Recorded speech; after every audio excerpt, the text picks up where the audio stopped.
Israel ने रफा पर अभी कुछ देर पहले फिर से हमला कर दिया है।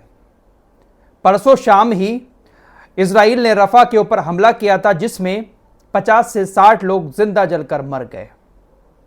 सैकड़ों लोग ऐसे हैं जो बुरी तरह से आग से झुलसकर अभी भी घायल हैं।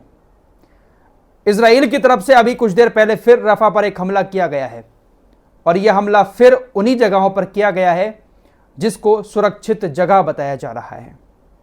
इजराइल ने परसों जो हमला किया था रफा में, वो UNRWA के हेडक्वार्टर के बराबर में बने हुए तंबुओं पर किया था, जिसमें रफा के आम लोग रह रहे थे, मासूम बच्चे थे, महिलाएं थीं।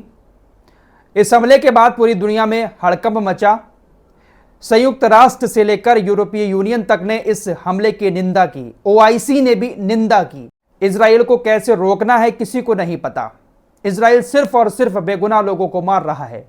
जब निंदा की जाती है पूरी दुनिया में इजराइल की, तो इजराइल थोड़ा बहुत अपनी सफाई में झूठ बोलना शुरू कर देता है। परसों रफा पर इजराइल ने जो हमला किया था उसको लेकर नेतन्याहू ने कहा कि रफा में जो हवाई हमला हुआ था वो एक दुखद गलती थी और इस गलती की जांच की जाएगी। वो हमला धोखे से हमारी सेना ने कर दिया, गलती हो गई, इसकी हम जांच करेंगे। कौन जांच करेगा? ये जो हमले करने का ऑर्डर दे रहा है वही जांच करने की बात कर रहा है। इनसे ज्यादा झूठा और कौन हो सकता है। अभी कुछ देर पहले ही इसका यह स्टेटमेंट आया था कि गलती से रफा पर हमला हो गया जिसमें इतने लोग मारे गए।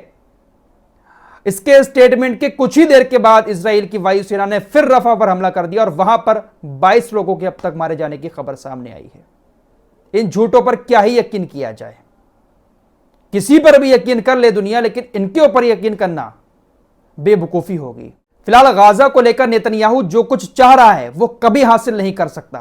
8 महीने में इसकी और इसकी सेना की औकात पूरी दुनिया के सामने अच्छे से आ चुकी है। हमास के घर में घुसकर भी हमास को नहीं ढूंढ पाई, हमास को खत्म नहीं कर पाई इसकी सेना, तो लेबनान के अंदर घुसकर हिजबुल्लाह को कैसे खत्म कर सकती है। दोस्तों, मैं आपसे जो बार बार कहता हूं ना कि हिजबुल्लाह हमास से कई गुना बड़ी ताकत है, एक नमूना आप लोगों को दिखाना चाहता हूं। हिजबुल्लाह ने क्या कुछ किया है लेबनान के बॉर्डर से इजराइल के अंदर, पूरा आंकड़ा आज इजराइल की तरफ से जारी किया गया है। इस आंकड़े को आपको देखना चाहिए ताकि आपको पता रहे कि हिजबुल्लाह ने कितना नुकसान इजराइल का किया है।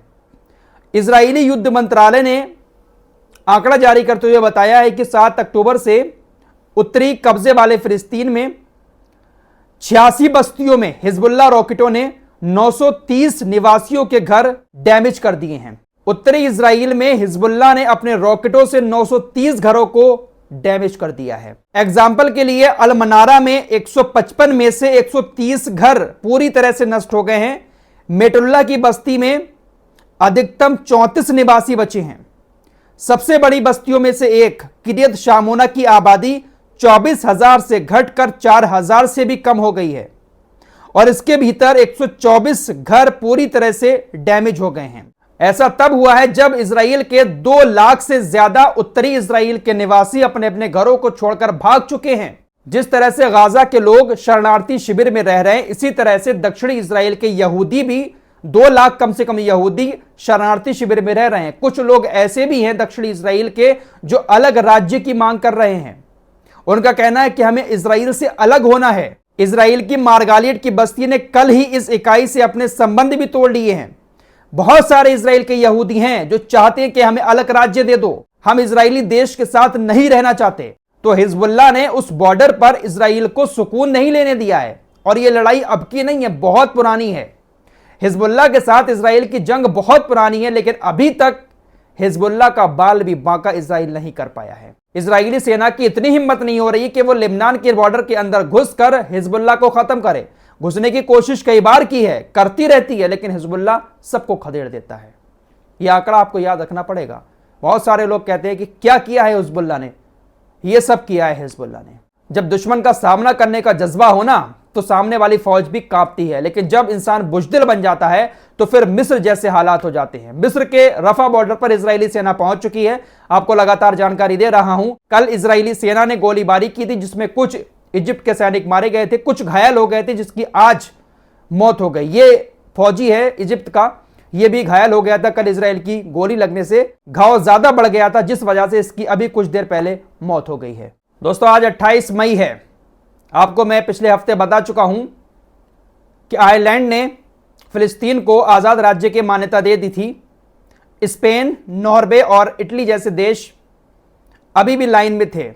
अभी कुछ देर पहले आयरलैंड, स्पेन और नॉर्वे ने औपचारिक रूप से अब फिलिस्तीन को मान्यता दे दी है। पिछले हफ्ते आपको बताया था ना कि 28 मई को मान्यता देंगे। मान्यता आज इन तीनों देशों ने दे दी है।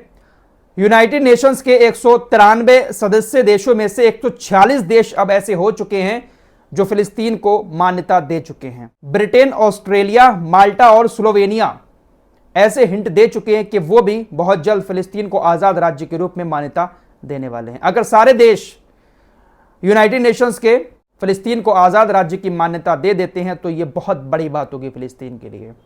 जैसे तालिबान है, तालिबान को अभी सिर्फ चीन ने मान्यता दी है, रशिया मान्यता देने की बात कर रहा है। जब यूनाइटेड नेशंस के देशों की मान्यता किसी देश को मिल जाती है तो उसको बहुत सारा फायदा भी होता है, बहुत सारी चीजें अच्छी होती हैं, लेकिन ये चीज इजराइल को हजम नहीं हो रही है।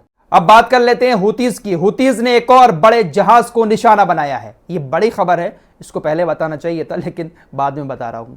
हुतीज ने 3 एंटीशिप बैलिस्टिक मिसाइलों का इस्तेमाल करते हुए लेस्टे मालवाहक जहाज पर एक सफलतापूर्वक हमला किया। मिसाइलों से बहुत बड़ा नुकसान हुआ है। जहाज के कार्गो डिब्बे में पानी का रिसाव हो गया है। मिसाइलें डायरेक्ट हिट की हैं जाकर जहाज को, जहाज में सुराख हो गया, जिसके बाद जो समुद्र का पानी है वो कार्गो डिब्बे में भरना शुरू हो गया। नुकसान हुआ है बहुत बड़ा। दोस्तों, नेतन्याहू के खिलाफ यहूदी सड़कों पर उतरे हुए हैं। जो विपक्षी पार्टियां हैं वहां की, वो भी सरकार को उखेड़ फेरने की फिराक में हैं। जो विपक्ष के नेता हैं ये लैपेड, वो कल बहुत सारे नेताओं से मुलाकात करेंगे और नेतन्याहू की सरकार को उखेड़ फेंकने पर चर्चा करेंगे कि कैसे इसको हटाना है गद्दी से। बहुत सारे लोगों से कल मुलाकात करके इस बात पर चर्चा होगी। फिलहाल इस वक्त की ये कुछ लेटेस्ट खबरें थी जो आपके सामने रखी। दोस्तों, गर्मी का मौसम है, बहुत ज्यादा गर्मी पड़ रही है। आपसे यही कहूंगा कि आपके आसपास जो पेड़ हैं उनको काटने के बजाय उनको पानी दें। ज्यादा से ज्यादा पेड़ लगाने की कोशिश करें, क्योंकि ये जो गर्मी दिखाई दे रही है ना, इसका सबसे बड़ा कारण यही है कि जो पेड़ हुआ करते थे कभी हमारे देश के अंदर, उन पेड़ों को काट दिया गया है। कहीं पर सड़कें चौड़ी करने के नाम पर पेड़ों को काट दिया गया है, कहीं पर बिल्डिंगें बनाने के नाम पर पेड़ों को काटा जा रहा है। पेड़ लगाने की बजाय भारत के अंदर पेड़ काटे बहुत तेजी के साथ जा रहे हैं। इस वजह से यह गर्मी का आलम है। कहीं कहीं पर पारा 48, 49, 50 तक पहुंच गया है यूपी के अंदर। गर्मी बहुत ज्यादा है, इसलिए पेड़ों को काटने की बजाय पेड़ लगाने की आदत डालें। अगर ऐसे ही पेड़ कटते रहे तो आने वाला वक्त जो है ना, बहुत भयानक होगा इस दुनिया के लिए। इस रिपोर्ट में इतना ही। मिलते हैं कुछ और नई खबरों के साथ। तब तक के लिए अपना ख्याल रखिएगा। अल्लाह हाफिज।